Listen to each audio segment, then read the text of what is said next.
Hi everyone and welcome to the new video. In the previous part I did a review of the so-called blacklight bulb, an incandescent light bulb that can produce ultraviolet light. As was explained in the video, this lamp is a practically standard incandescent light bulb, but it has a special glass, a so-called Woods glass.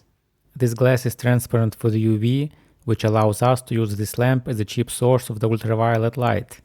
But of course the progress was going further and better alternatives were invented. In this video I will show the evolution of the black light, I will show some more fun stuff, and I will show how people were using it, and I will also answer your questions from the first video. Without further ado, let's get into it. First, thanks everyone who wrote the comments to the first video, I read them all and it was fun to do it. And now I will answer the most interesting questions. But before we begin, a small note. It took me about 2 months to prepare this video. It's all real, it's not AI generated, it's not a copy-paste from Wikipedia. For example, to show you a real vintage blacklight poster, I ordered one from eBay. To show you a fluorescent light bulb, I bought one on the flea market and so on. I hope you appreciate this, and thanks for watching this video and thanks for supporting real creators. And now let's get started. And the first question is, the light bulb is not made from Woods glass, it looks like it was painted inside. Can it be really so? Well, theoretically yes. The goal of this coating is to block the visible light and to be transparent for the UV. And in theory the manufacturer could create the painting that blocks the visible light, so in theory it is possible. However, when I look at this bulb carefully, it looks like there is no gap, and this coating at the bottom just looks like a glue or something like this. So I still think it's a solid glass.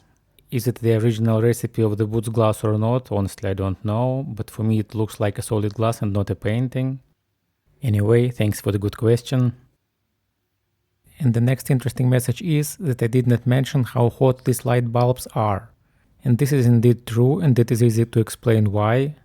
Modern fluorescent lamp or LED lamp, they can naturally produce UV light, but this light bulb has just a blocking filter, and as was mentioned in the first video, 99% of the energy is just converted to the heat.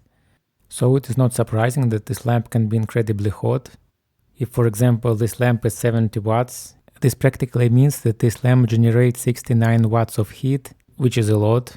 So it is true, with this lamp you must be careful. Modern lamps are much more efficient, and I will show it in this video as well. So this black light bulb is really hot, yes. And now let's go forward to the next question.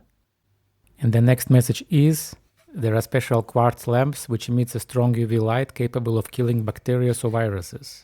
Yes, it is really true, and I can show you this lamp.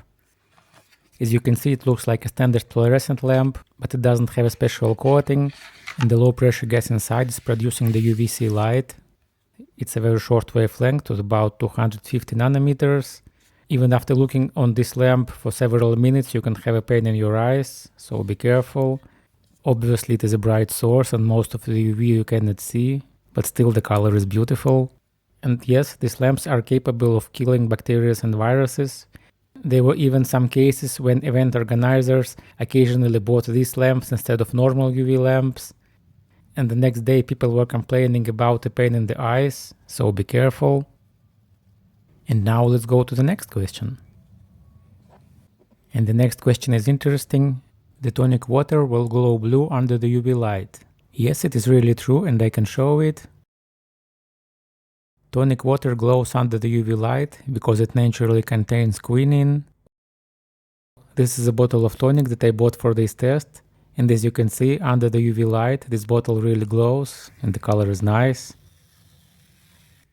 So yes, if you are drinking a tonic in a dark room with UV lights, it will really glow. And now let's go to the next question. And the next message was actually one of the most popular, and that was about Spencer Gifts blacklight posters and how these posters glow in the UV light. As a kid myself, I did not have a blacklight poster, but why not? I can have it right now. I opened an eBay page and I searched for blacklight posters, but funny enough it was actually hard to find one. First, nowadays blacklight posters are collectible vintage items and some of them can be crazy expensive. And second, many blacklight posters are, how to say it, for an adult audience, and this content will be prohibited on YouTube, but finally I got one. It took more than a month for the post to deliver it. This is the difference between the real video and an AI generated video. I hope people still appreciate real content. I also needed to pay an import tax, and finally I got it. And by the way, just for fun, I asked AI to generate a blacklight bulb and a blacklight poster, and this is what was generated. As we can see, the poster itself is not that bad, but the lamp is absolutely not accurate. It has some weird smoke from it that obviously should not exist. So again, don't trust AI generated videos, and now I will show you the real one. First, do not laugh. I understand that most of the teenagers here will not put this poster on their bedroom, but probably some teenage girls could do. Still, it is a nice picture to see, and I will use it for my tests. This is a real blacklight poster made in the US in the 70s. Funny enough, this poster is more than 50 years old. As mentioned before, this blacklight bulb is not really bright, but when the room is dark we can really see it. I will use this poster later with different types of bulbs, but first let's answer the next question. And it is actually simple to answer. The question is why you should not use this lamp. Honestly, I thought it was obvious from the video, but let's repeat again. There are several reasons why you should not use this incandescent light bulb. First, it is very inefficient. As we can see, it is a 70 watt light bulb and its output is only less than 1 watt, ridiculously inefficient for today's standard. Second, this lamp gets extremely hot, which is also not a good thing. Third, this lamp even can damage a modern fixture, because modern fixtures are mostly designed for LED lamps. This amount of heat can just damage the plastic fixture.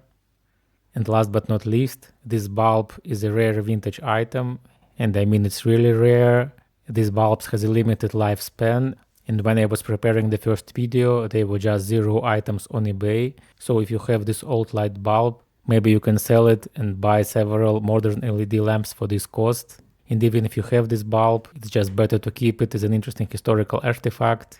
So my advice is not to use it, but of course it is not illegal. If you really want, you can. And now let's go to the next question. And the next question is interesting. Can you make a video about fluorescent blacklights? Yes, indeed I can. And without further ado, let's get into it. I found these 2 lamps on a thrift store.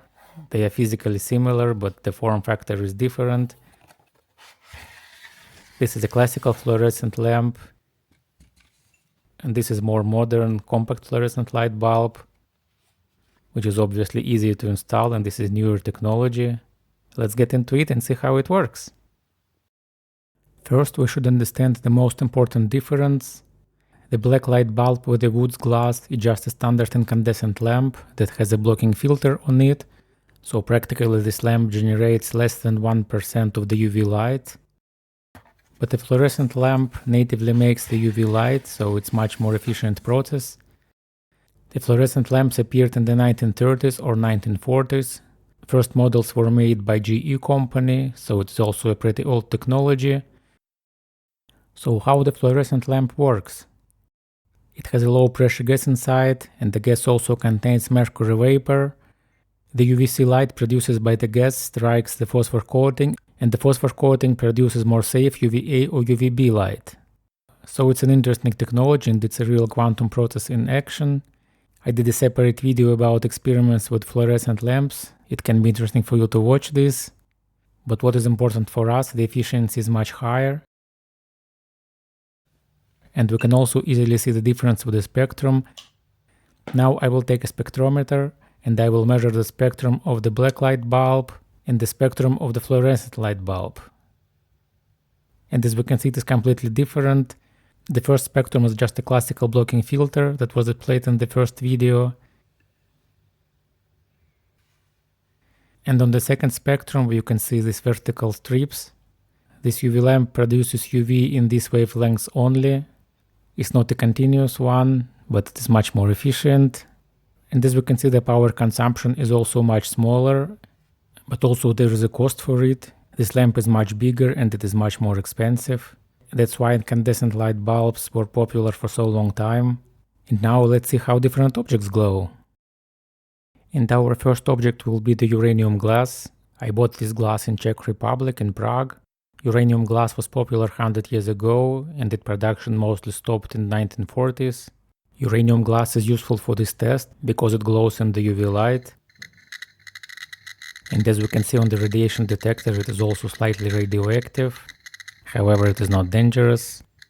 First I had to wait until it's dark, and now I am ready to start the test. And now I am placing this glass near the blacklight bulb, and as we can see, yes, it is glowing. It's not really bright, but it's good visible. And now I'm turning off the blacklight bulb, and I'm turning on the fluorescent lamp. And as we can see, the uranium glass glows brighter, so this lamp produces more UV light. However, it's not very well visible with the naked eye, because their spectrum is different. The blacklight bulb produces more visible light, and the fluorescent lamp looks dimmer. But anyway, we can see that the uranium glass looks brighter. It's not drastically brighter like with the modern LED torch, but it's still well visible. And now let's test the next interesting object. Let's test the tonic water.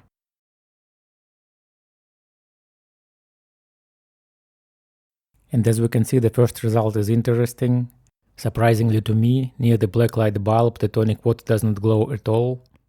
Maybe to glow the tonic water a shorter wavelength is needed. In theory there may be some glow, but I see nothing. As an example, I can turn on the UV torch and we can see that the water is glowing. So the tonic water itself is okay, it's not a fake one. And now let's test the fluorescent lamp.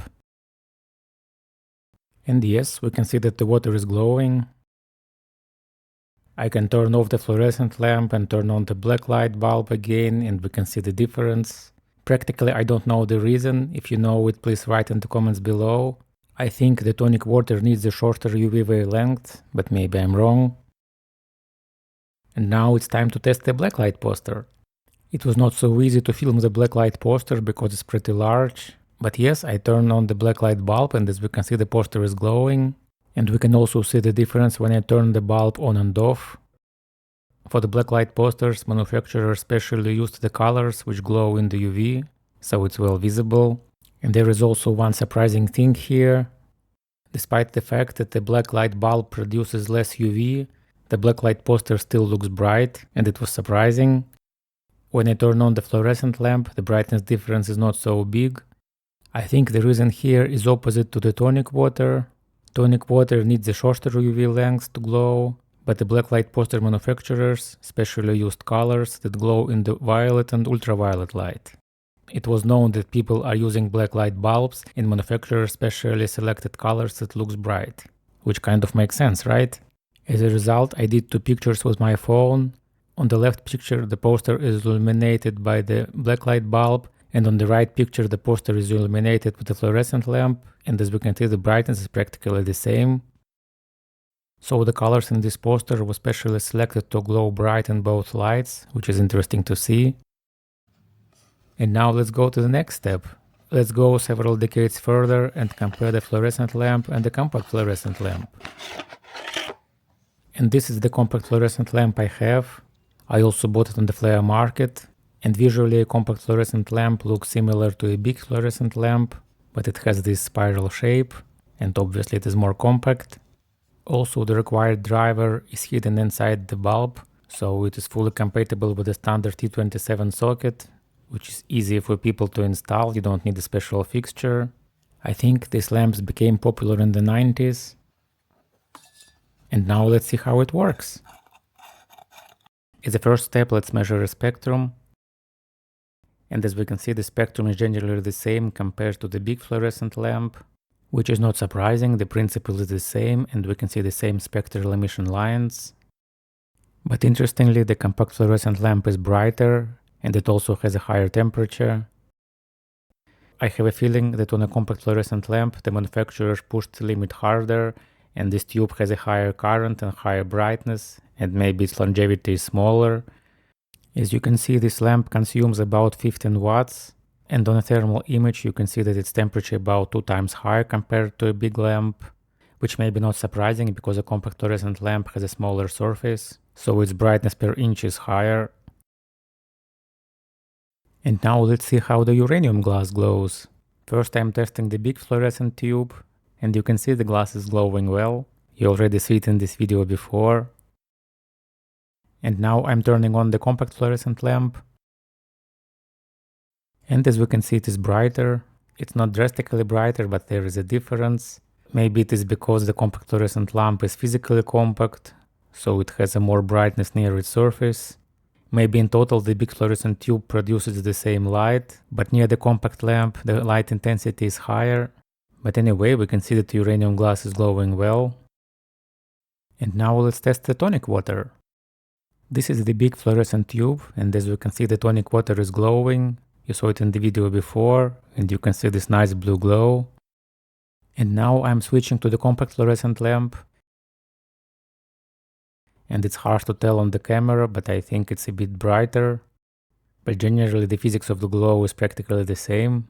So if you are sitting in the dark room with a black light and your drink contains quinine, it will glow. And now let's see the kitty poster. And the first is the big fluorescent tube. As we can see, the poster is glowing well. And the second one is a compact fluorescent bulb. And yes, I think that the poster is slightly brighter. It's not a drastic difference, but it is still brighter. And by the way, the big fluorescent tube consumes 13 watts and the small lamp consumes 15 watts. This may also cause a slight difference in brightness. But anyway, the physics is the same and the process is the same, so there is no drastic difference. And if as a teenager you had the black light posters, they were probably glowing like this. However, I suppose the pictures were slightly different. There could be some kitties, but not like this one.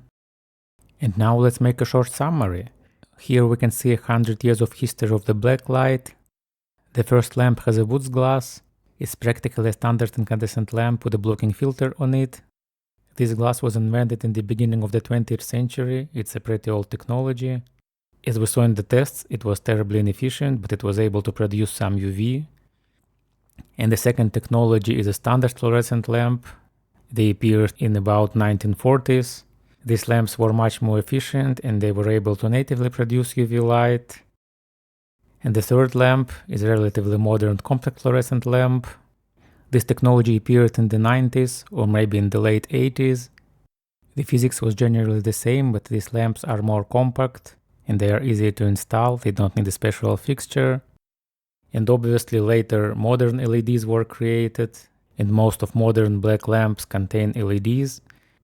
If you want to see a review of the black light LED lamp, write in the comments below and maybe I will make a next part. And did you use black light before and what type of lamp it was? I'm curious to see the answer, write in the comments below. And that's it for this video, thanks for watching, I hope you learned something new. Press like and subscribe if you want to see more content like this. You are also welcome to visit my Patreon page, this support helps me to buy things like this for testing. Thanks for watching and see you next time.